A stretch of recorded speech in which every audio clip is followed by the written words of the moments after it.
कीर्तन भक्ति के आचार्य हैं श्री सुखदेव जी महाराज। बोलो सुखदेव जी महाराज की जय। श्रीमद् भागवत के प्रमुख प्रवक्ता श्री सुखदेव जी वैया सकी कीर्तने। सुखदेव जी कौन है? बहुत ध्यान से सुनो। ठाकुर जी की कथा श्रवण करना, ठाकुर जी के यश का श्रवण करना, ये तो एक बड़ी बात है ही, लेकिन ठाकुर जी के यश को गाना, ठाकुर जी के यश को यथार्थ सुनाकर के सबके हृदय में कृष्ण प्रेम प्रकट करना, ये उससे भी बड़ी बात है। और ये तब तक नहीं होगा जब तक हमारी किशोरी जी कृपा ना करे। किशोरी जी कृपा करती हैं तभी कोई कीर्ति का गान कर पाता है, और वो कृपा श्री सुखदेव जी महाराज पर हुई।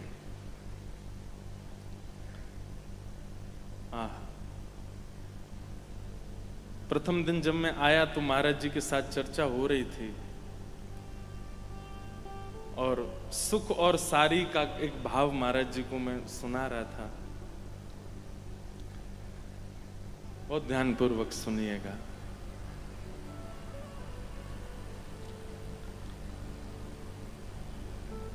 नित्य लीला में ठाकुर जी की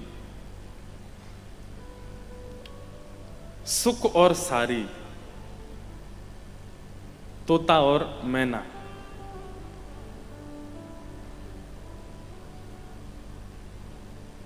हमारे वारकरी बालक सब आ रहे हैं। वो स्थान जो रिक्त है उसको सब लोग खाली कर दें, सब बालक वहां विराजमान हो जाएं। और आज इनका आना भी एक संयोग है, और कैसे संयोग है वो थोड़ी देर में पता चलेगा आपको। बोलो विठ्ठलनाथ भगवान की, रुक्मणी मैया की जय, ज्ञानदेव तुकाराम की जय।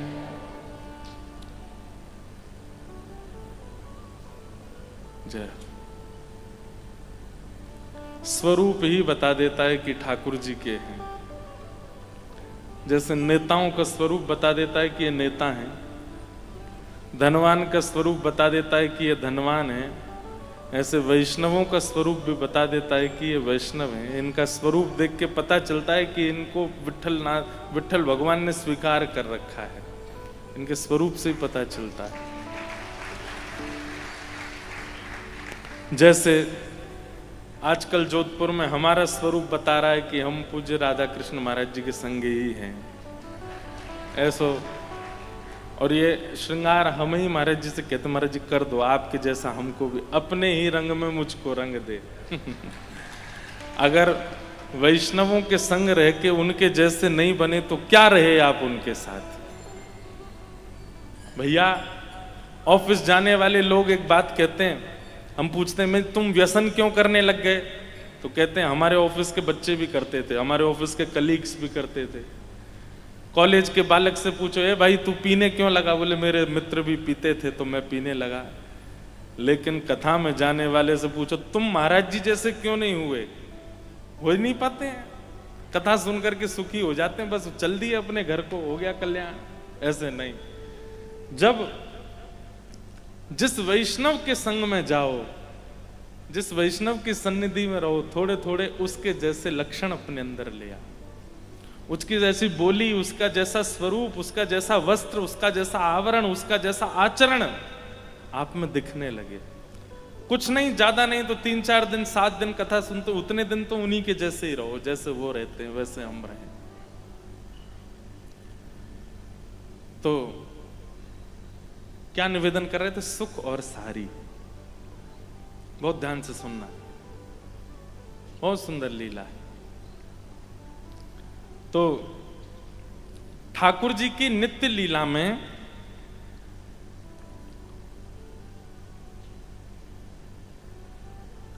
सुख और सारी,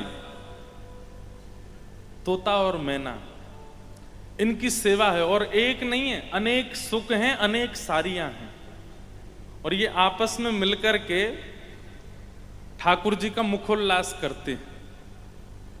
कैसा मुखोल्लास करते हैं? कि जब ठाकुर जी सेज पर विराजमान होते हैं, किशोरी जी बैठे होते हैं, आज नृत्य की इच्छा नहीं है, आज भ्रमण की इच्छा नहीं है, आज ज़्यादा कहीं दूर जाने की इच्छा नहीं है, आज केवल बैठ कर के थोड़े सखियाँ पंखा जल रही हैं और प्रिया प्रियतम प्रेम से शरबत पान कर रहे हैं, बैठ कर के कोई राग सुना रहा है, कोई रागिनी सुना रहा है, कोई नृत्य कर रहा है। तो रोज रोज एक ही चीज हो तो कैसे सुख मिले? अच्छा, ठाकुर जी का और किशोरी जी का सुख नहीं है ये सखियों का सुख है। तो सखियां क्या करती हैं? सुख और सारी इनको तैयारी कराती हैं और ये ठाकुर जी के सन्मुख आकर के, किशोरी जी के सन्मुख आके एक एक पक्ष आपस में बांट लेते हैं। जैसे सुख ठाकुर जी के पक्ष के हैं और सारी जो है वो किशोरी जी के पक्ष की हैं। अब एक बात कोई कहेगा, सुख उसकी बात का खंडन सारी करेगी। जैसे हमारे श्याम सुंदर तो बड़े सुंदर हैं, कौन कहेगा? सुख कहेगा। तब सारी क्या कहेंगी? बोले तुम खुद ही कह रहे हो श्याम सुंदर। कौन है? बोले जो श्याम है। श्याम माने सूर्यास्त के बाद जो समय होता है उसको श्याम कहते हैं, संध्या कहते हैं। बोले तुम्हारे ठाकुर जी श्याम हैं, पर शाम की शोभा तो तभी बढ़ती है जब किशोरी रूपी चंद्रमा प्रकट होता है। हमारी किशोरी जी जब प्रकट होती हैं। अब ये बात सुख ने कही तो सारी उसका खंडन करती है। अब सारी जब कहती है कि हमारी किशोरी जी तो चंद्रमा हैं और चंद्रमा जब प्रकट होता है तभी संध्या, तभी रात्रि की शोभा होती है। जैसे आपने ताली बजाई ऐसे सब सखियां ताली बजाई, वाह वाह वाह वाह, खंडन हो गया। अब सारी ने जो कहा है उसका खंडन सुख को करना है। तो सुख क्या कहता है? बोले अरे सारी ने सुन ले, ने डट जा, बड़ी हंस रही है। चंद्रमा यदि दिन में प्रकट हो जाए ना तो कोई ना देखे, चंद्रमा की शोभा तो तभी लगे जब शाम के संग होएगो। अगर हमारे श्याम सुंदर नहीं हो तो फिर चंद्रमा को कौन निहारे? अब ऐसी ताली फिर बज जाती है। वाह वाह वाह, सुख जीत गए, सुख ने बढ़िया बात कही। इतनी सुंदर आपस में ये कटाक्ष वार्ताएं चलती रहती है। अरे हमारे श्याम सुंदर तो बड़े मीठे हैं। बोले कैसे मीठे हैं? बोले अंगूर जैसे मीठे हैं, ना उनमें छिलका है ना उनमें गुठली है, पूरे ग्रहण करने योग्य हैं। हमारे ठाकुर जी में कछु भी त्याज्य नहीं है। अरे भैया, कोई व्यक्ति हम संबंध बनाते हैं तो हम लोग कई बार ऐसा कहते हैं ना कि उसमें भले ही एक दो अवगुण है लेकिन उसमें ये अच्छा ही है। भाई देखो, वो रात को भले ही देरी तक सोता है लेकिन ठीक है, सुबह जब उठ जाता है सारे काम संभाल लेता है। हम अवगुण जानते हुए केवल गुण पर नजर रखते हैं। कई बार किसी कन्या का ब्याह होता है तो हम उसको भी समझाते हैं, भाई देखो है तो वो काला है, थोड़ा सांवला है, हृदय का बड़ा साफ है, थोड़ा सा नाटा है, गट्टा है, तुमसे थोड़ा छोटा है हाइट में, लेकिन उसकी बुद्धि देखी तुमने कैसा बढ़िया, मर्सिडीज गाड़ी चलाता है बड़ी वाली, इतनी उसके पास प्रॉपर्टी है, ये है वो है। तो एक आध अवगुण जो होते हैं हम उसको कभी कभी नजरअंदाज कर देते हैं। पर सुख क्या कहते हैं? हमारे श्याम सुंदर में कोई अवगुण है ही नहीं। ये तो अंगूर के फल की तरह हैं, छिलका भी खावे योग्य है और भीतर की छोटी छोटी गुठली भी खावे योग्य है, इनमें कछु भी त्याज्य नहीं है। तब सारी कहती हैं, बोला हाँ हाँ बात तो सही कह रहे हो तुम, तुम्हारे श्याम सुंदर मीठे तो बहुत हैं, फल जैसे हैं, पर अंगूर नहीं है। तो बोले गन्ना है, गन्ना। तो सुख कहें गन्ना कैसे? बोले गन्ना भी मीठा होता है, अंगूर से ज्यादा मीठा होता है, रसीला होता है, लेकिन दारी के जब तक मसलो नहीं तब तक निकरे ना है। बोले या मारे इनके पीछे पड़ना पड़े, इनको खूब सुनानी पड़े, तभी जाके इनको रस प्रकट होवे, ना तो ये तो गन्ना है, खड़े रहेंगे। और गन्ना का एक स्वभाव है, जब तक उसको मीड़ो ना तब तक वो इतना निष्ठुर होता है कि किसी में पड़ जाए तो डंडे का भी काम करता है। तो इस प्रकार सुख और सारी का संवाद होता है। और ऐसे जैसे आप आनंदित होते, अब मैं तो क्या सामान्य अपने मुख से कितना बता पाऊंगा, लेकिन सुख सारी का ऐसा संवाद होता है कि कि किशोरी जी आनंद में भर जाती हैं और कभी किसी सुख को हृदय से लगा लेती हैं, कभी ठाकुर जी किसी सारी को अपने हृदय से लगा लेते, उनके भाव सुन करके। एक दिन एक सुख आज वो सब सारियों पे भारी पड़ रहा था।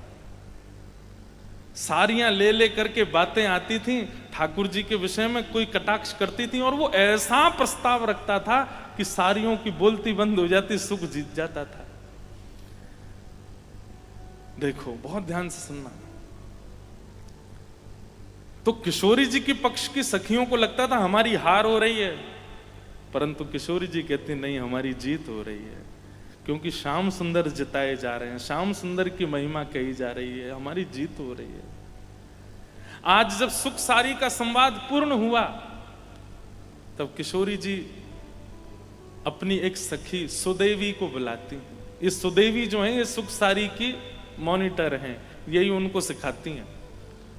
तो सुदेवी से कहती हैं कि आज जो सुख सभा में ऐसो जोर जोरते इतरा इतराए के बोल रहे हो, वाकी वाणी में मुकु कहीं कहीं कृष्ण के दर्शन भये। जैसी वाक पटुता, जैसी चतुराई, जैसो बोलवे को ढंग श्री कृष्ण को है, वैसो ही वो सुख बोल रहे हो। एक काम करो, बोले कहा वह सुख को मेरे पास लेके आओ।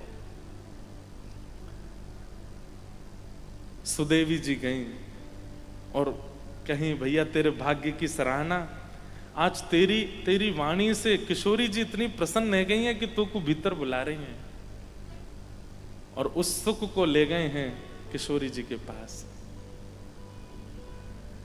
किशोरी जी कहती यहीं बैठ जा, और बैठ करके जो जो बात तू बाहर सभा में कह रहे हो ना, एक मुंह को सुनाइयो। श्याम सुंदर चले कैसे? तो वो सुख कहता है ललित गति विलास वल्गुहास प्रणय निरीक्षण कल्पितो रुमान कृतमनुकृतवत्य उन्मदान्धा प्रकृति मगन के लयस्य गोपवत्व। भागवत के भीष्म स्तुति का श्लोक है। ठाकुर जी कैसे चलते हैं? वो ललित गति, ठाकुर जी की ललित गति है। ललित गति कैसे? चलते तो टेढ़े मेढ़े हैं, पर वो ऐसी ललित है कि उसको कोई देख ले, उस चाल को कोई देख ले तो पलकें झपकना भूल जाती हैं। व्यक्ति विचार करे कि मैं पलकें झपक लूं, तब भी पलकें जो कि हमारे वश में होती, हम जब चाहे उनको झपका सकते हैं, लेकिन ये पलकें भी हमारे वश से बाहर हो जाती हैं जब श्याम सुंदर चलते हुए आते हैं। व्यक्ति चाह करके भी अपनी पलकें नहीं झुका पाता, उनकी चाल ऐसी है। डोले ब्रज कुंजों में, डोले ब्रज कुंजों में, डोले श्री वृंदावन में, डोले श्री वृंदावन में, झूम के राधा रमन पाग टेढ़ी सुधरे, पाग टेढ़ी सुधरे, पाग टेढ़ी सुधरे, पाग टेढ़ी सुधरे, वापे मोती लटकन पाग टेढ़ी सुधरे, वापे मोती लटकन, डोले ब्रज कुंजों में, ओ डोले ब्रज कुंजों में, डोले श्री वृंदावन में, डोले श्री वृंदावन में, झूम के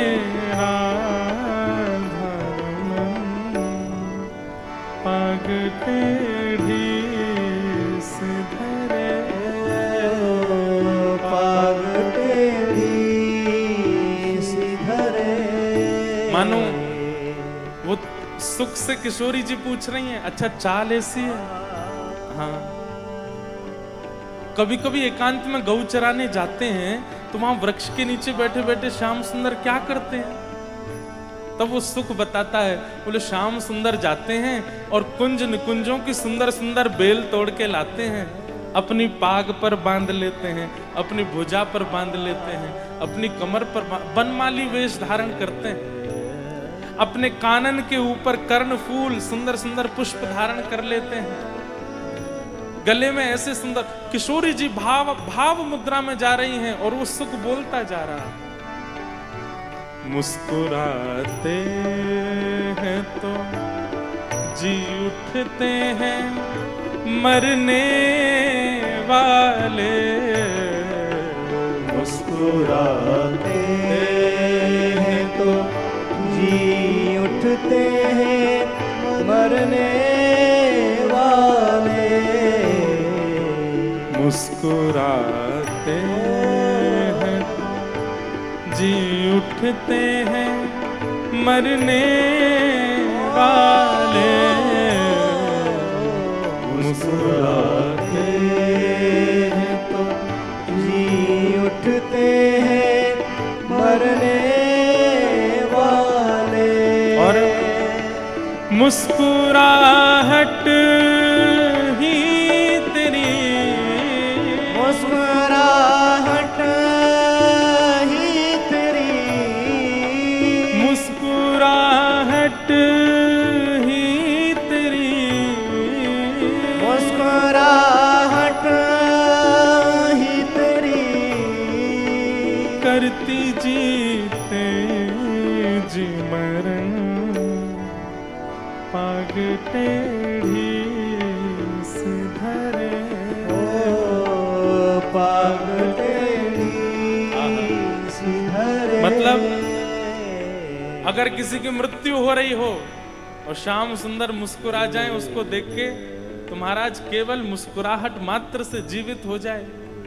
और इतना ही नहीं, कोई बेचारा भला भाई बिल्कुल ठीक अवस्था में है, बिल्कुल भला है और चलता हुआ जा रहा है, सामने से श्याम सुंदर आ गए और कहीं जोर से मुस्कुरा गए, भली चलाई बेचारा खड़ा खड़ा कहो तो मृत्यु हो जाए उसकी। ये मुस्कुराहट का कमाल है उनकी, ऐसी चाल है, रूप है, ऐसी पाग है, ऐसे नेत्र हैं, ऐसे कर्ण हैं। किशोरी जी तो ऐसे सुख में चली गई हैं, 3 दिन हो गए हैं, आज निकुंज में किशोरी जी नहीं आई हैं। क्यों? केवल पौधे पौधे बैठे बैठे चलते चलते उस सुख से वार्ता कर रही हैं और उससे श्रवण कर रही हैं। ललिता विशाखा कहते हैं, हे श्यामाजू निकुंज में पधारो ना। अरे तू सुन तो, ये कितना सुंदर भाव बताता है। बोले अरे जिसको तुम सुन रही हो किशोरी जी वो प्रत्यक्ष विराज रहे हैं, निकुंज में चलो ना। बोले प्रत्यक्ष में ये 2 नेत्र कितना देख पाएंगे, ज्यादा से ज्यादा मुखमंडल का दर्शन कर लेंगे, ज्यादा से ज्यादा हस्तकमल देख लेंगे, ज्यादा से ज्यादा पीतांबरी देख लेंगे, लेकिन ये सुख तो सर्वांगीण कृष्ण का वर्णन कर देता है। इस वर्णन में मुझे बहुत सुख मिल रहा है।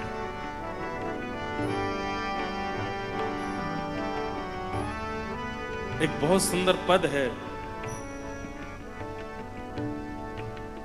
तरवर छाओ तीर यमुना के, तरवर छाओ उसी ताल में, यमुना के, तरवर छाओ तीर यमुना के, तरवर छाओ तीर यमुना के, सुवा पढ़ावत डोले, सुवा पढ़ावत डोले। सुआ मतलब तोता। अब ये छवि तो नेत्र बंद करके अनुभव करने की। तरुवर छाओ तीर यमुना के, सुआ पढ़ावत डोले। अपने हस्त कमल के ऊपर यहाँ किशोरी जी तोता को बैठा लेती हैं। कभी वो कंधे पे आके बैठ जाता है, कभी वो शीश पे आके बैठ जाता है। जहां उसको स्थान मिलता है वहां आके बैठ जाता है और किशोरी जी उसको पढ़ा रही हैं। कभी वो किशोरी जी को कुछ सुनाता है, किशोरी जी फिर उसको पढ़ाती हैं। बहुत सुंदर वर्णन है। तरवर छाओ तीर यमुना के, तरवर छाओ तीर यमुना के, सुवा पढ़ावत डोले, सुवा पढ़ावत डोले, सुवा पढ़ावत डोले,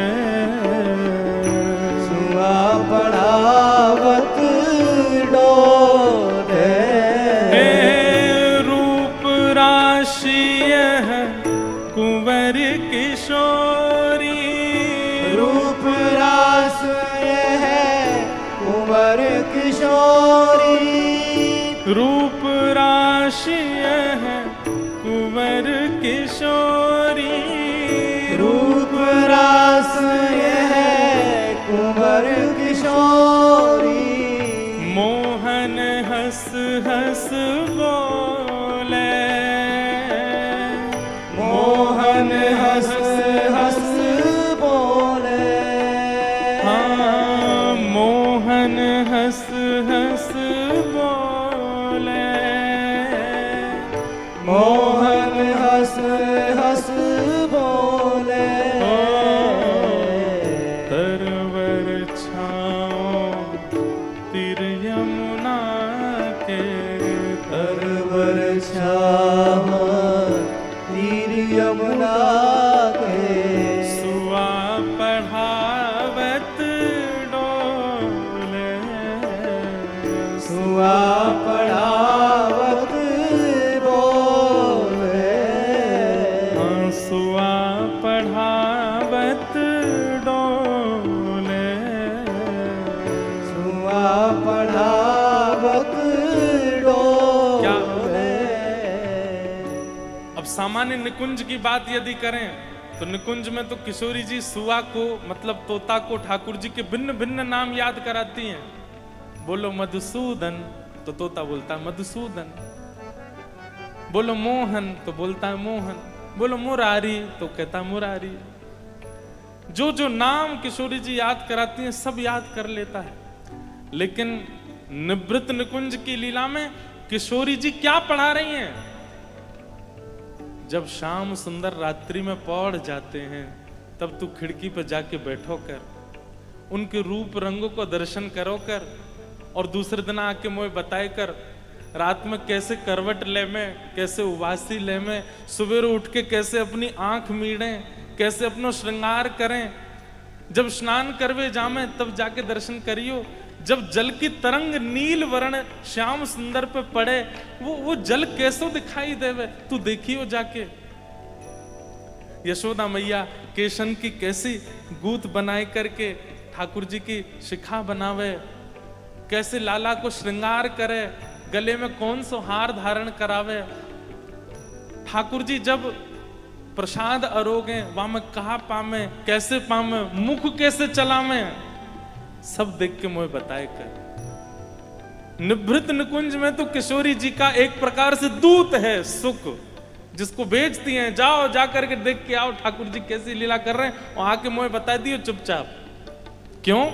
प्रेम का स्वरूप है। प्रेमी के आगे उसकी ज्यादा बातें या ज्यादा प्रशंसा ना की जाती है ना सुनी जाती है। प्रेमी के आगे तो दूसरा प्रेमी रूठा रूठा सा ही रहता है। प्रेमी अगर कुछ कहे भी तो उसकी बातें अनसुनी सी करता है कि ज्यादा सिर पे चढ़ नहीं जाए। लेकिन 24 घंटा जो चिंतन चित्त में चल रहा है उसकी पूर्ति कैसे हो, इसलिए किशोरी जी सुख को पढ़ाती हैं। देख के आ, अब क्या कर रहे हैं, देख के आ, चलते कैसे हैं, देख के आ, मटकते कैसे हैं, देख के आ, बोलते कैसे हैं। और जब वो सुख आकर के बताता है और कर्णरंध्र से किशोरी जी सुनती है, नेत्र बंद हो जाते हैं। नहीं तो प्रिया जो लीला में बिना श्री कृष्ण के कैसे रह सकें, ये सुख ही सुना सुना करके लीला ठाकुर जी की किशोरी जी को सुख दे रहा है। यह है कीर्तन भक्ति, जहां एक क्षण भी अपने प्रियतम की लीला सुने बिना, उसके भाव सुने बिना रहा ना जाए। दर्शन को ना तपे, वचन सुनन को कान, मिलवे को ही रात पे ही के जीवन प्राण।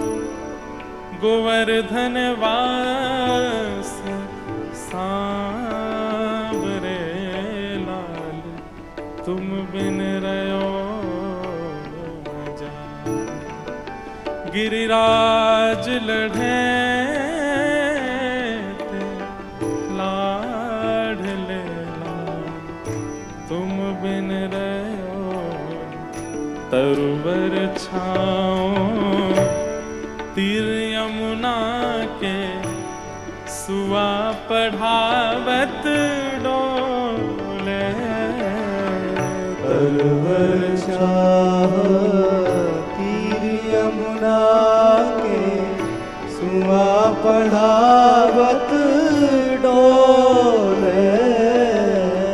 झुकत झुकावत डार कदम्ब की, झुकत झुकावत डार कदम्ब की।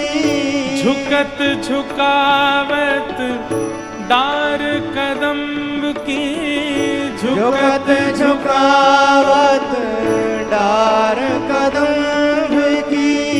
बैणी पे अलग करनी डोले, बैणी पे अलग करनी डोले। हे नागरी दास नेह मधुमाती। नागर दास नेह मधुमाते। नागरी दास नेह मधुमाती। नागर दास नेह मधुमाती। मूंद मूंद द्रग खोले, मूंद मूंद द्रग खोले।